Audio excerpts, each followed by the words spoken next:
अगर ऑब्जेक्ट का मास बढ़ता जाएगा तो आपका रिएक्शन फोर्स भी क्या करेगा, उसके अकॉर्डिंग खुद को एडजस्ट कर लेगा। अगर आप उसका टाइम इंक्रीज कर देते हो रोकने का, that will be easier for you, और वहां पे आपको कम फोर्स लगाना पड़ेगा। स्पेशल केस आ जाता है F is equal to ma। ये कब वैलिड है? F एक्सटर्नल फोर्स है, वो काफी लार्ज अमाउंट में लगता है for a very short time. Momentum change उस पर्टिकुलर केस में हम क्या बोलते हैं, उसको इम्पल्स बोलते हैं। और जो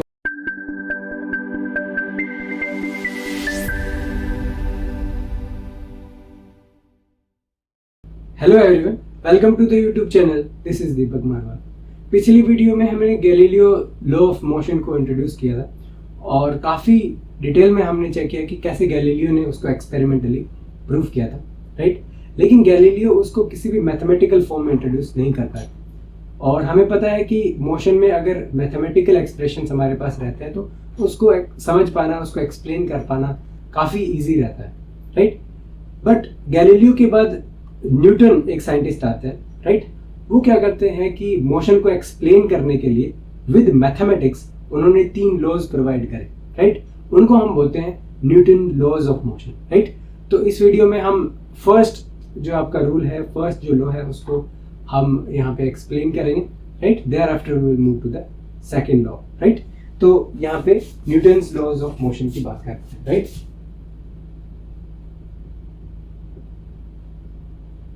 न्यूटन्स लॉज ऑफ मोशन। और यहां पे मैंने जैसे बताया 3 लॉज थे। सबसे पहले हम फर्स्ट लॉ की बात करते हैं, राइट। अभी न्यूटन्स फर्स्ट लॉ जो है, मैं पहले भी बता चुका हूं पिछली वीडियो में, ये आपका लॉ ऑफ इनर्शिया का मॉडिफाइड फॉर्म है, right. This is nothing but law of inertia. बस स्टेटमेंट थोड़ा सा इन्होंने इंप्रूव करके यहाँ पे लिख दिया, राइट। अब लॉ ऑफ इनर्शिया में हमने देख चुके थे, इसकी अगर आप स्टेटमेंट है 2-3 तरीके से लिख सकते हो। कैसे? अगर जो आपका स्टेट ऑफ मोशन है किसी भी ऑब्जेक्ट का, so state of motion will not change if force external is equal to 0. If there is not any force, then the state of motion will not change, right? State of motion means क्या है कि या तो वो rest में है या फिर यूनिफॉर्म मोशन में है इन ए स्ट्रेट लाइन, राइट। तो ये 2 चीजें हो सकती हैं। तो अगर फोर्स उसके ऊपर 0 है ऑब्जेक्ट के ऊपर, in that condition the state of motion will not change. और if a body is in rest, that will remain in rest, and if a body is in uniform motion, that will remain in uniform motion। ये statement है आपकी किसकी? First, Newton's first law की, right. Similarly आप उसको दूसरे तरीके से भी लिख सकते हैं। इफ आपका F एक्सटर्नल आपका 0 है, देन आपका क्या होगा? ऑब्जेक्ट आपका या तो रेस्ट में होगा या फिर यूनिफॉर्म मोशन आपका करेगा, यूनिफॉर्म वेलोसिटी से मूव करेगा, राइट। ये आपकी यहां पे सेकंड स्टेटमेंट यहां पे हो जाती है। थर्ड स्टेटमेंट आप इसको कुछ इस तरीके से कह सकते हो कि if object is in rest और in uniform motion, this implies that F external force on that particular object is 0। तो ये 3 तरीके की स्टेटमेंट आप यहाँ पे लिख सकते हो। फर्स्ट स्टेटमेंट है कि स्टेट ऑफ मोशन चेंज नहीं होगा अगर आपका एक्सटर्नल फोर्स उसके ऊपर क्या रहता है? 0 रहता है, राइट। तो अगर रेस्ट में है तो वो रेस्ट में रहेगी, यूनिफॉर्म मोशन में है तो यूनिफॉर्म मोशन में वो रहेगी। अगर एक्सटर्नल फोर्स आपका 0 है किसी ऑब्जेक्ट के ऊपर, इट मीन्स ऑब्जेक्ट या तो रेस्ट में रहेगा या फिर वो एक यूनिफॉर्म मोशन से मूव करेगा in a straight line, right. Similarly if object is in rest या फिर उसके अंदर यूनिफॉर्म मोशन है, उससे हमें क्या देखने को मिलता है कि इट मीन्स उसके ऊपर किसी भी तरीके का कोई एक्सटर्नल फोर्स एक्ट नहीं कर रहा, राइट। तो ये आपका क्या है? न्यूटन्स फर्स्ट लॉ है। और स्टेट आपकी क्या नहीं होनी चाहिए? चेंज नहीं होनी चाहिए। अगर आप इसके एग्जाम्पल देखना चाहो डेली लाइफ में, तो आपको पता है कि जैसे फॉर एग्जाम्पल हम बस में ट्रैवल करते हैं, राइट। हम सीट पे बैठे मान लीजिए और बस मूव कर रहा है, राइट। और जब हम सडनली ब्रेक लगाते हैं तो होता क्या है बस के साथ हम भी मोशन में रहते हैं, लेकिन जब ब्रेक्स लगते हैं तो हम आगे की तरफ गिरते हैं, बिकॉज हमारी बॉडी का जो लोअर पार्ट है वो तो क्या है, सीट के ऊपर फिक्स्ड है, बिकॉज फ्रिक्शन फोर्स है उसके ऊपर, बट अपर पार्ट जो बॉडी का है वो आपका फ्री रहता है, राइट। तो उसकी वजह से क्या है, उसके ऊपर किसी भी तरीके का एक्सटर्नल फोर्स नहीं है, तो वो अपने मोशन को मेंटेन करना चाहेगी, और जब ब्रेक लगाएंगे तो बॉडी जो है वो आगे की तरफ गिरेगी। सिमिलरली अगर हम फॉरवर्ड एक्सेलरेशन देते हैं जब बस को, देन क्या होता है, एक जर्क फील करते हैं हम in the backward direction, because lower body तो मूव नहीं करेगा, बिकॉज वहां पे सीट के ऊपर फिक्स्ड है, और वहां पे एक्सटर्नल फोर्स आपका कौन सा लग रहा है, आपका फ्रिक्शन फोर्स लग रहा है जो बॉडी को मूव नहीं करने दे रहा। बट अपर पार्ट जो बॉडी है वो आपका फ्री है, that's why we feel backward jerk. Similarly हमने बात किया स्टेट ऑफ मोशन की, राइट, हमने बात की क्या यहाँ पे, स्टेट ऑफ मोशन की। तो स्टेट ऑफ मोशन का ये मतलब नहीं होता कि वो आप कहोगे कि वो उसके अंदर उसकी स्पीड में, वेलोसिटी में चेंज आना चाहिए, बट अगर डायरेक्शन भी आपकी चेंज होती है, फॉर एग्जांपल बस मान लीजिए आपकी किसी मोड़ के ऊपर मुड़ेगी, देन ऑल्सो हम क्या है, एक आउटवर्ड डायरेक्शन में एक फोर्स एक्सपीरियंस करते हैं, राइट। तो आप देख सकते हो कि बॉडी अपना जो है वो स्टेट को मेंटेन करने की कोशिश करती है। सिमिलरली एक आपका न्यूटन्स फर्स्ट लॉ का सबसे बड़ा एग्जांपल आप देख सकते हो कि घरों में जब हम डस्टिंग करते हैं, राइट, तो हम क्या करते हैं, एक डंडे से लेके मान लीजिए कपड़ा है तो उसको क्या करते हैं, उसको पीटेंगे तो क्या होगा, आपके जो डस्ट पार्टिकल है they will try to remain in rest, right, but आप उसको सडनली बीट कर रहे हो तो क्या होगा, आपके डस्ट पार्टिकल जो है वो आपके कपड़े से क्या हो जाएंगे, बाहर हो जाएंगे, राइट। तो वो भी चीज क्या है, वो भी आपका एप्लीकेशन है न्यूटन्स फर्स्ट लॉ का, राइट। न्यूटन्स फर्स्ट लॉ पे बेस्ड एक इंपॉर्टेंट कंसेप्ट है जो कि है आपका कंसेप्ट ऑफ नॉर्मल रिएक्शन, और ये काफी इंपॉर्टेंट कंसेप्ट है, इसको हम थोड़ा डिटेल में ट्राई करेंगे समझने की, राइट। हमने यहाँ पे न्यूटन्स फर्स्ट लॉ में क्या देखा कि अगर आपका ऑब्जेक्ट जो है वो रेस्ट पे है या फिर यूनिफॉर्म मोशन में है, इन दैट केस आपका एफ एक्सटर्नल उस ऑब्जेक्ट पे क्या हो जाएगा, जीरो हो जाएगा, राइट। अब यहाँ पे एक प्रॉब्लम आती है, मान लीजिए आपके पास ये एक सरफेस है, राइट, और यहाँ पे कोई ऑब्जेक्ट हमने रखा हुआ है, राइट। सिमिलरली इसके साइड में मान लीजिए एक ऑब्जेक्ट और है जो काफी हैवी है इससे, राइट, इसका मास m है, इसका स्मॉल m है, right.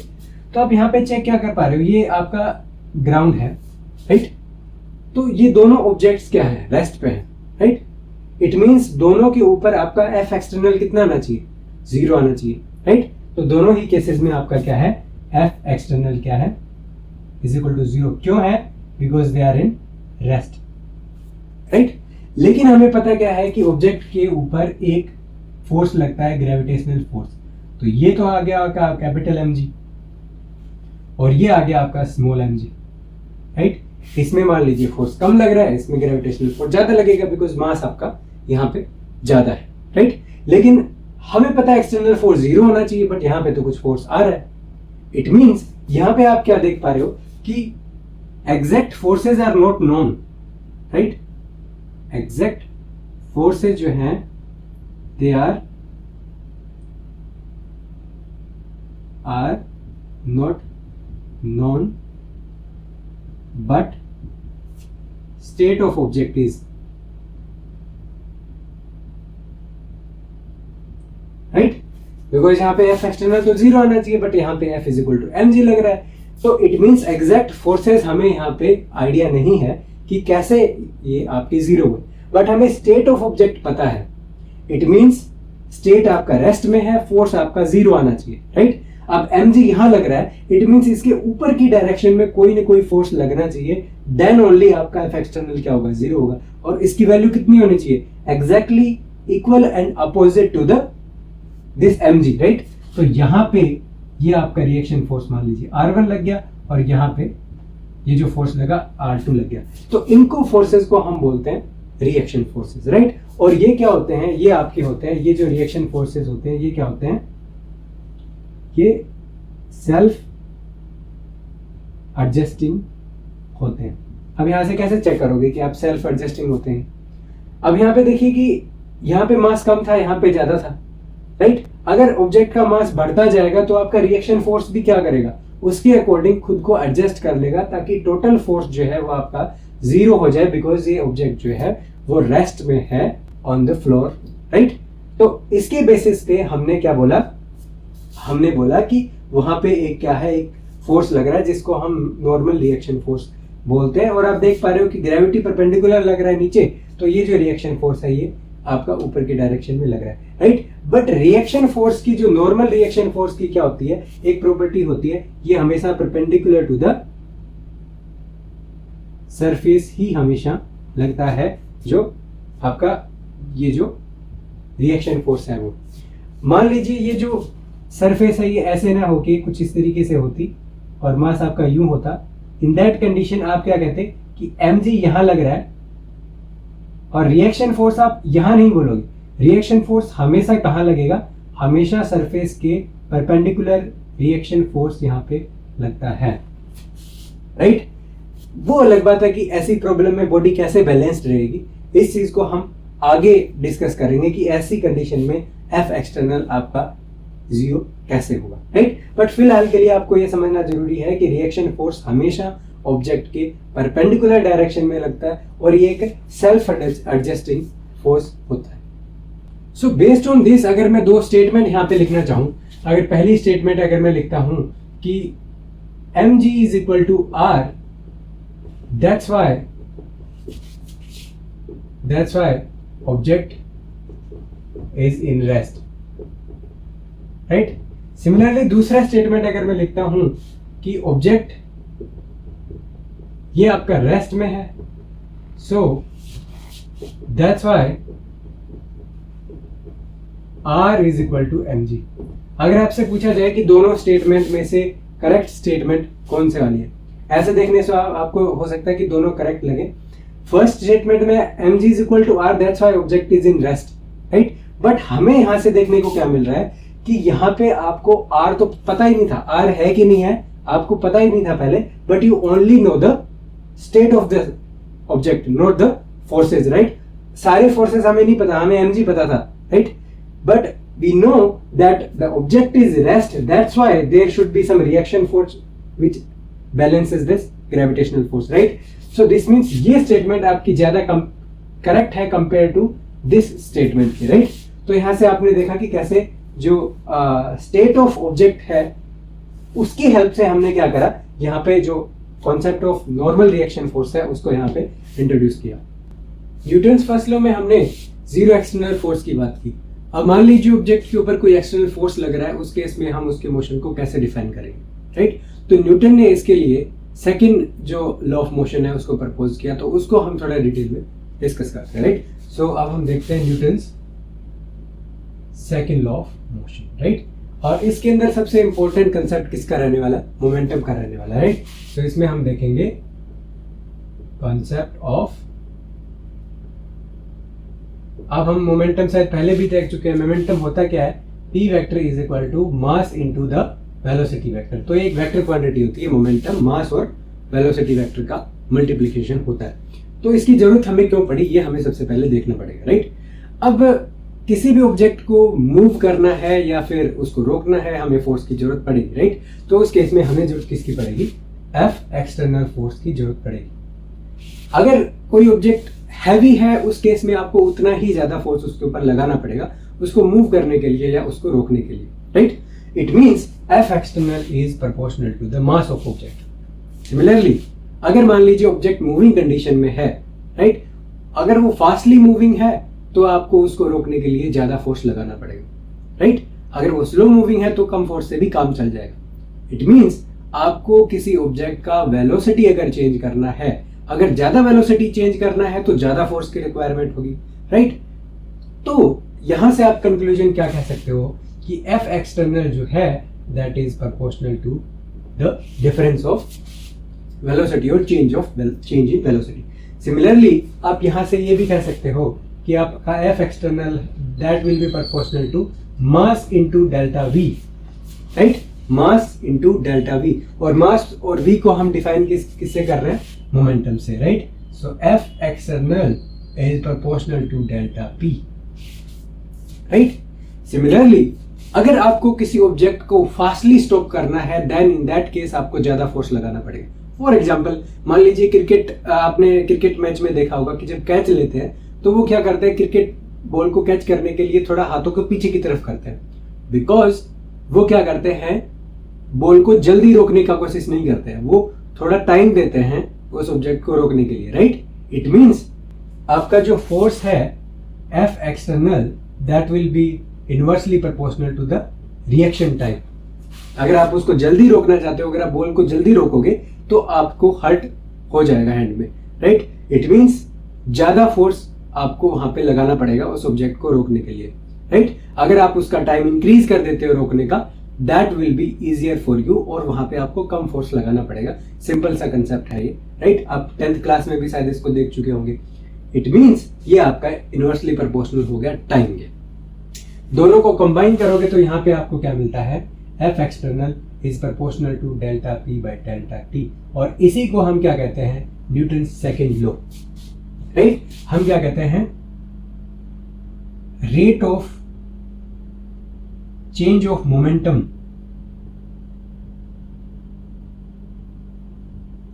This is proportional to the F external, right. ये आपका न्यूटन सेकेंड लॉ होता है। अब यहां पे आप प्रोपोर्शनैलिटी साइन को रिमूव करिए, एफ एक्सटर्नल निकल के कितना आता है, यहाँ पे एक कांस्टेंट निकल के आएगा delta P divided by delta T, और ये कांस्टेंट होता है एक्सपेरिमेंटली अगर चेक करते हैं तो आपका k की वैल्यू 1 आती है। So just I am reviewing the k, और we can substitute k to be 1, right. तो ये आपका एफ एक्सटर्नल हो गया, that will be change in momentum per unit time, right. ये आपका एक्सटर्नल फोर्स हो गया। अब मैंने आपको बोला था कि हमें क्यों जरूरी है मोमेंटम का कंसेप्ट, हमने यहाँ पे क्यों इंट्रोड्यूस किया, m इंटू वी में हमने इसको एक क्वांटिटी डिफाइन कर दी मोमेंटम। ये करना क्यों जरूरी था, राइट। अब ये इसलिए जरूरी है कि अगर हमने दो अलग अलग ऑब्जेक्ट थे, राइट, हमने सेम अमाउंट ऑफ फोर्स लगाया दोनों ऑब्जेक्ट्स के ऊपर, राइट, दोनों ऑब्जेक्ट के ऊपर सेम टाइम के लिए सेम फोर्स लगाया, और हमने देखा कि एक ऑब्जेक्ट का वेलोसिटी ज्यादा है और एक का वेलोसिटी कम आ रहा है, राइट। बट हमने ये देखा कि उनके मास और वेलोसिटी का जो मल्टीप्लिकेशन है वो दोनों ही ऑब्जेक्ट का सेम है। इन अदर वर्ड्स आप यहां से चेक करोगे, आपका delta P will be equal to F external into delta T. अगर आपका सेम टाइम और सेम फोर्स लग रहा है, इट मींस दोनों ऑब्जेक्ट्स का जो मोमेंटम चेंज है वो आपका क्या होगा, सेम होगा, राइट। वेलोसिटी दोनों की अलग अलग हो सकती है, बट मोमेंटम दोनों ही ऑब्जेक्ट्स का क्या रहने वाला है, सेम रहने वाला है। तो ये आपका मैथमेटिकल एक तरीके से एक्सप्लेनेशन है किसके लिए, कंसेप्ट ऑफ मोमेंटम के लिए, रिक्वायरमेंट ऑफ मोमेंटम, राइट। तो ये आपका स्टेटमेंट है न्यूटन सेकंड लॉ। अब यहाँ पे जो हमने रिलेशन लिखा है, अगर हम इंस्टेंटेनियस केस की तरफ जाते हैं, जब आपका डेल्टा टी अगर हम स्मॉल की तरफ जाते हैं, तो आपका जो रिलेशन है एफ एक्सटर्नल इंस्टेंटेनियस केस के लिए that will become delta P divided by delta T, right. और दूसरी चीज यहाँ पे क्या देखने को मिल रही है कि F external vector and here we also have this P vector, right. It मींस momentum change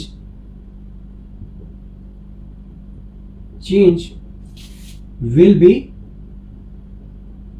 in the direction of f vector। ये एक इंपॉर्टेंट स्टेटमेंट यहां से निकल के आती है, राइट। अब हमें पता है p इज इक्वल टू आपका m इंटू वी रहता है, राइट। अगर हम यहाँ पे सब्स्टिट्यूट करते हैं तो हमारे पास क्या मिलेगा, f external will be equal to, यहाँ पे क्या मिलेगा, D M V vector divided by D T, right. अब मान लीजिए एक स्पेशल केस की बात करते हैं जहां पे आपका क्या है, इफ मास जो है, if that is constant, if that doesn't change with the motion of that particular object, right. तो मास आपका क्या है, कांस्टेंट है। उस केस में आप क्या लिख सकते हो, मास को डेरिवेटिव से बाहर लिख सकते हो, और इसको क्या लिख सकते हो, this will be, you can say this will be, if I write it here, f will be equal to, this will be m dv vector divided by dt, and this is nothing but m into a vector, right? So a is the acceleration of that object, right? So you can say the object will accelerate in the direction of the force, right? और यहाँ से अगर आपको acceleration निकालना है तो आपको क्या करना पड़ेगा, फोर्स को यहाँ से जस्ट रिलेशन आप देखोगे, acceleration जो है that will be force divided by mass of that object, right? तो ये यहाँ पे एक काफी इंपॉर्टेंट यहाँ पे कंसेप्ट आ जाता है, स्पेशल केस आ जाता है। F is equal to M A. ये कब वैलिड है? ये आपका ओनली वैलिड है जब आपका मास क्या रहता है, कांस्टेंट रहता है। तो कई बार क्या है, सेकंड जो आपका न्यूटन सेकंड लॉ है उसको लिखा जाता है F is equal to M A, but वो एग्जैक्ट फॉर्म नहीं है, वो एक सिर्फ एक स्पेशल केस है न्यूटन सेकंड लॉ का। अदरवाइज न्यूटन सेकंड लॉ का जो एग्जैक्ट फॉर्म है that will be F vector is equal to dp vector divided by dt। So this is the exact form of your Newton second law. F is equal to M A सिर्फ एक special case है, ये हमेशा आपको ध्यान रखना है, right. अब न्यूटन सेकंड लॉ से रिलेटेड कुछ बेसिक से फैक्ट्स हैं, उनको देख लेते हैं। तो कुछ थ्योरेटिकल बेसिक कंसेप्ट है। पहला क्या आता है कि अगर मैं फोर्स यहाँ पे क्या कर देता हूँ, फोर्स यहाँ पे 0 कर देता हूँ, राइट। तो उस केस में आपका क्या आ जाता है यहाँ पे, if F vector is equal to 0, तो यहाँ पे आप क्या कह सकते हो कि V जो है यहाँ पे डेल्टा V जो है, delta V vector that will B 0। It means आपका जो ऑब्जेक्ट है उसका वेलोसिटी चेंज नहीं होने वाला। इट मींस यूनिफॉर्म मोशन में वो ऑब्जेक्ट रहने वाला है, जो कि आपका क्या है, this is the case of first law, right. ये आपका कुछ नहीं है, बस फर्स्ट लॉ का मैथमेटिकल फॉर्म है। इट मींस सेकंड आपका जो सेकंड न्यूटन्स लॉ है उसकी हेल्प से आप फर्स्ट लॉ को प्रूव भी कर सकते हो कि आपने क्या आपने फोर्स आपने 0 करा, तो आपको पता चला कि उस ऑब्जेक्ट का वेलोसिटी वेक्टर जो है that will not change. It means that the state of the object will not change. तो ये आपका मैथमेटिकल फॉर्म आ गया किसका, न्यूटन्स फर्स्ट लॉ का using Newton's second law, right. यहां पर हमारे पास फोर्स का एक्सप्रेशन निकल के आया F is equal to M D V by D T. आप यहां से क्लियरली चेक कर सकते हो कि वेलोसिटी चेंज भी एक वेक्टर क्वांटिटी है और फोर्स भी एक वेक्टर क्वांटिटी है, राइट। तो वेलोसिटी का मैग्नीट्यूड चेंज होना हमेशा जरूरी नहीं है। फॉर एग्जाम्पल अगर आप सर्कुलर मोशन की बात करो तो हमने वहां पे देखा था कि वेलोसिटी का मैग्नीट्यूड चेंज नहीं हो रहा था, बट उसका डायरेक्शन चेंज हो रहा था। It means velocity vector was changing, right. अगर वेलोसिटी वेक्टर भी चेंज करता है ना, इन दैट केस ऑल्सो आपका एक्सटर्नल फोर्स उसके ऊपर एक्ट करेगा, राइट। ये मैग्नीट्यूड नहीं है, this is the vector form, right. It means vector जो है उसके अंदर आपका डायरेक्शन भी ओनली चेंज होता है, then also you will have external acting on the system, right. और अगर हम बात करें फोर्स की यूनिट की, राइट, तो यहाँ पे अगर यूनिट देखें तो यूनिट हम इसको डिफाइन करते हैं। यूनिट है फोर्स की न्यूटन। न्यूटन के नाम पर ही इसकी यूनिट है न्यूटन। और आप 1 न्यूटन डिफाइन कैसे करोगे, राइट। आप यहाँ से चेक कर सकते हो ना, यहाँ से कैसे चेक करोगे, F is equal to M A, right. अगर आपका मास जो है, अगर मैं लिखता हूँ यहाँ पे, अगर मैं इसको स्टेटमेंट को रिमूव कर देता हूँ, सीधा यहाँ पे देखोगे कि if m is equal to 1 kg और आपका a है कितना, 1 metre per second square, then force will be 1 newton. अब ये 1 न्यूटन क्या निकल गया कि अगर आप कोई फोर्स लगाते हो, राइट, अगर वो किसी ऑब्जेक्ट में जिसका मास 1 kg है, अगर उसके अंदर 1 मीटर पर सेकेंड स्क्वायर का एक्सेलरेशन जनरेट करता है, then that force will be equal to 1 newton. तो ये इसकी क्या हो जाती है, यूनिट हो जाती है। और ये कौन से वाली यूनिट है, ये स्टैंडर्ड इसकी यूनिट है, इंटरनेशनल स्टैंडर्ड ऐसा यूनिट, राइट। सिमिलरली अगर आप इसके डायमेंशन निकालना चाहते हो वो भी इजीली निकाल सकते हो। कैसे, यहाँ पे मास इनटू एक्सेलरेशन है तो आप निकालोगे, so it will be m1 l1 t-2, ये आपकी क्या हो जाती है, यूनिट हो जाती है। या फिर आप इसको क्या कह सकते हो, kg metre per second square भी इसकी यूनिट लिख सकते हो, राइट। ये इसकी यूनिट है, इसके बेसिस पे आप डायमेंशन इसकी निकाल सकते हो। ये तो आई थिंक ऑलरेडी हमने सेकंड चैप्टर में जो यूनिट एंड मेजरमेंट है उसमें वहाँ पे ये चीज़ें हमने वहाँ पे परफॉर्म की थी, राइट। अब एक चीज़ और भी आती है यहाँ पे कि आपने देखा कि ये आपका जो F का एक्सप्रेशन है ये आपका वेक्टर फॉर्म में है। इट मीन्स आपका अगर मान लीजिए फोर्स एक्सटर्नल कुछ इस तरीके से है वेक्टर फॉर्म में, तो आपको पता है आप इसको क्या कर सकते हो, F यहाँ पे Fx i cap plus Fy j cap plus Fz k cap में आप इसको लिख सकते हो, राइट।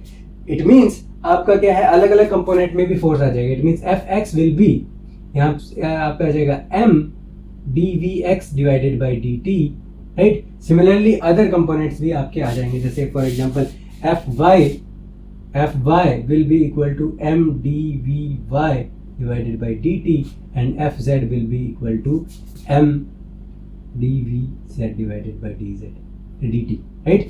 सो आप यहाँ से चेक क्या कर सकते हो कि अलग अलग कंपोनेंट्स में आपने इसको क्या कर दिया, डिवाइड कर दिया, जैसे हमने काइनेमेटिक इक्वेशन ऑफ मोशन को जैसे हमने स्प्लिट किया था, राइट। अब यहाँ से चेक कर सकते हो कि मान लीजिए आपका कोई फोर्स है, वो किसी पर्टिकुलर डायरेक्शन में है, तो अगर उसके परपेंडिकुलर डायरेक्शन में वेलोसिटी है, that will not experience any kind of force, right. So it mean that will be uniform, right, because F external आपका उसके ऊपर एक्ट ही नहीं करेगा। जैसे हमने इन केस ऑफ आपने देखा था जब हम प्रोजेक्टाइल मोशन डिस्कस कर रहे थे, तो आपका ग्रेविटी ओनली डाउनवर्ड डायरेक्शन में लग रहा था, फोर्स ओनली डाउनवर्ड डायरेक्शन में था, दैट्स व्हाई एक्सेलेरेशन आपका डाउनवर्ड डायरेक्शन में था, velocity change only downward direction में था। लेकिन एक्स एक्सिस का वेलोसिटी था दैट वाज यूनिफॉर्म, राइट, वो चेंज नहीं हो रहा था प्रोजेक्टाइल मोशन में, बिकॉज उस डायरेक्शन में कोई फोर्स ही नहीं था, ना एक्सेलेरेशन था। So you can divide the equation, the Newton's second equation in component forms as well because it is a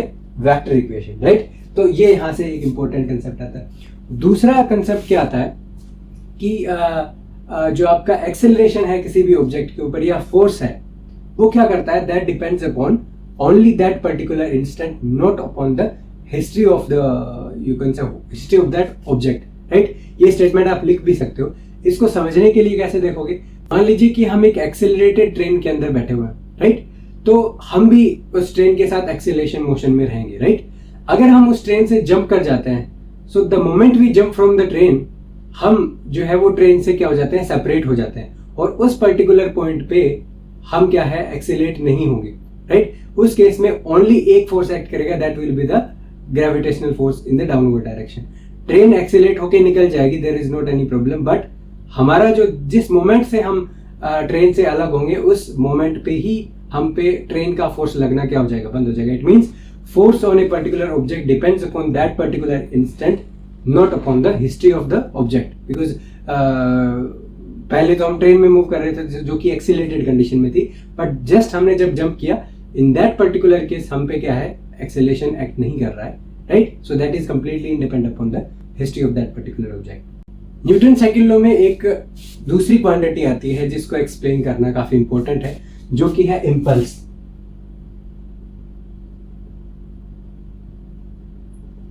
अभी इंपल्स क्या चीज होती है, राइट। जब हम बहुत large amount of force for a very short time अगर हम लगाते हैं, फॉर एग्जांपल जब हम क्रिकेट खेलते हैं तो बॉल को हम स्ट्राइक करने के लिए उसके ऊपर बैट से फोर्स लगाते हैं, राइट। अब जो बॉल है और बैट है उसके बीच में जो फोर्स लगा वो काफी ज्यादा है और काफी स्मॉल टाइम के लिए है, राइट। तो ना तो आप फोर्स मेजर कर सकते हो उस केस में, और ना आप टाइम मेजर कर सकते हो उस केस में, राइट। बट एक चीज है जो आप मेजर कर सकते हो, क्या कर सकते हो, आपको ना तो फोर्स पता है ना आपको टाइम पता है, बट आप चेक कर सकते हो कि F external multiply by delta T will be equal to delta P, right. आपका फोर्स आपको नहीं पता है, टाइम आपका काफी स्मॉल है, फोर्स काफी लार्ज है, बट दोनों का जो मल्टीप्लिकेशन है वो एक फाइनाइट वैल्यू होती है, राइट। ये आपका क्या होता है, ये आपका फाइनाइट वैल्यू होती है, और इसी को हम क्या कहते हैं, इम्पल्स बोलते हैं, राइट। तो आप इम्पल्स की यूनिट भी निकाल सकते हो। यूनिट क्या होगी, जो मोमेंटम की यूनिट होती है वही आपकी यूनिट होगी इम्पल्स की। बट इम्पल्स होता क्या है, impulse is nothing but change in momentum in that particular object, that particular instant, जिसके ऊपर लार्ज एक्सटर्नल फोर्स लग रहा है for a very short period of time, right. तो ये एक काफी इंपॉर्टेंट क्वांटिटी थी जिसको समझना काफी इंपॉर्टेंट था, जो कि आपका था इम्पल्स, और ये काफी प्रॉब्लम्स में हमारे लिए हेल्पफुल रहेगा समझने के लिए, जहाँ पे एक्सटर्नल फोर्स आपका काफी शॉर्ट टाइम के लिए वहां पे एक्ट जब करेगा। और यहाँ पे ये जो फोर्स लगेगा जो कि शॉर्ट टाइम के लिए लगेगा, इसको क्या बोलते हैं हम, इम्पल्सिव फोर्स बोलते हैं, और मोमेंटम चेंज को हम क्या बोलते हैं, इम्पल्स बोलते हैं। तो इन दोनों वर्ड्स में आपको कंफ्यूज नहीं होना। न्यूटन्स फर्स्ट लॉ और सेकंड लॉ में हमने जिस एफ एक्सटर्नल फोर्स की बात की है वो एक एक्सटर्नल फोर्स होता है, राइट। और एक फोर्स होता है जिसको हम इंटरनल फोर्स बोलते हैं, राइट। एक होता है आपका इंटरनल फोर्स, और ये आपके एक्सटर्नल फोर्स नहीं होते हैं, आर नॉट एक्सटर्नल, राइट। तो ये आपको सबसे इंपॉर्टेंट यहाँ पे ध्यान रखना है, internal forces are not external forces. It means जब ऑब्जेक्ट्स में इंटरनल फोर्सेस कौन से होते हैं, जैसे फॉर एग्जांपल आपने देखा होगा कि जो पटाखे होते हैं, फायर क्रैकर्स होते हैं, उसमें क्या होता है कि जो केमिकल रिएक्शंस होती हैं राइट अंदर, उसकी वजह से जो फोर्स लगता है उसको हम क्या बोलते हैं, इंटरनल फोर्स बोलते हैं राइट। उसमें कोई एक्सटर्नल फोर्स नहीं लगता। उस केस में क्या बोलते हैं, उस केस में उस तरीके के फोर्सेस को हम बोलते हैं इंटरनल फोर्सेस, और वो एक्सटर्नल फोर्सेस की कैटेगरी में नहीं आते हैं। और ये एक्सटर्नल फोर्सेस की कैटेगरी में क्यों नहीं आते हैं, ये चीज हम डिस्कस करेंगे जब हम न्यूटन्स थर्ड लॉ को डिस्कस करेंगे। वहां पे हम चेक करेंगे कि why the internal forces we don't consider them to be F external forces right. So I hope कि आपको काफी अच्छे से समझ आया होगा न्यूटन्स फर्स्ट लॉ। देन हमने कॉन्सेप्ट ऑफ नॉर्मल रिएक्शन देखा, फिर उसके बाद हमने इंट्रोड्यूस किया न्यूटन सेकंड लॉ, जिसमें आपका कंसेप्ट ऑफ मोमेंटम हमने इंट्रोड्यूस किया। फिर हमने इसका जो मैथमेटिकल एक्सप्रेशन है वो देखा। देन फिर हमने क्या है इसका स्पेशल केस देखा जहाँ पे मास आपका क्या रहता है, कांस्टेंट रहता है। और एट द एंड हमने ये चीज चेक करी कि आपका जो अगर एफ एक्सटर्नल फोर्स है वो काफी लार्ज अमाउंट में लगता है for a very short time, in that condition F into delta T is a finite value, जिसको हम बोलते हैं मोमेंटम चेंज। और मोमेंटम चेंज उस पर्टिकुलर केस में हम क्या बोलते हैं, उसको इम्पल्स बोलते हैं। और जो फोर्स एक्ट करता है उसको हम क्या बोलते हैं, इम्पल्सिव फोर्स बोलते हैं। तो काफी इंटरेस्टिंग था यहाँ पे ये देखना कि किस तरीके से अगर एफ एक्सटर्नल फोर्स लग रहा है किसी ऑब्जेक्ट के ऊपर तो कैसे हम उस तरीके के मोशन को एक्सप्लेन करेंगे। तो उसके लिए हमने अभी तक दो लॉ किए, Newton's first law, second law. Now in the next video we will discuss the Newton's third law. So thank you all for watching. I hope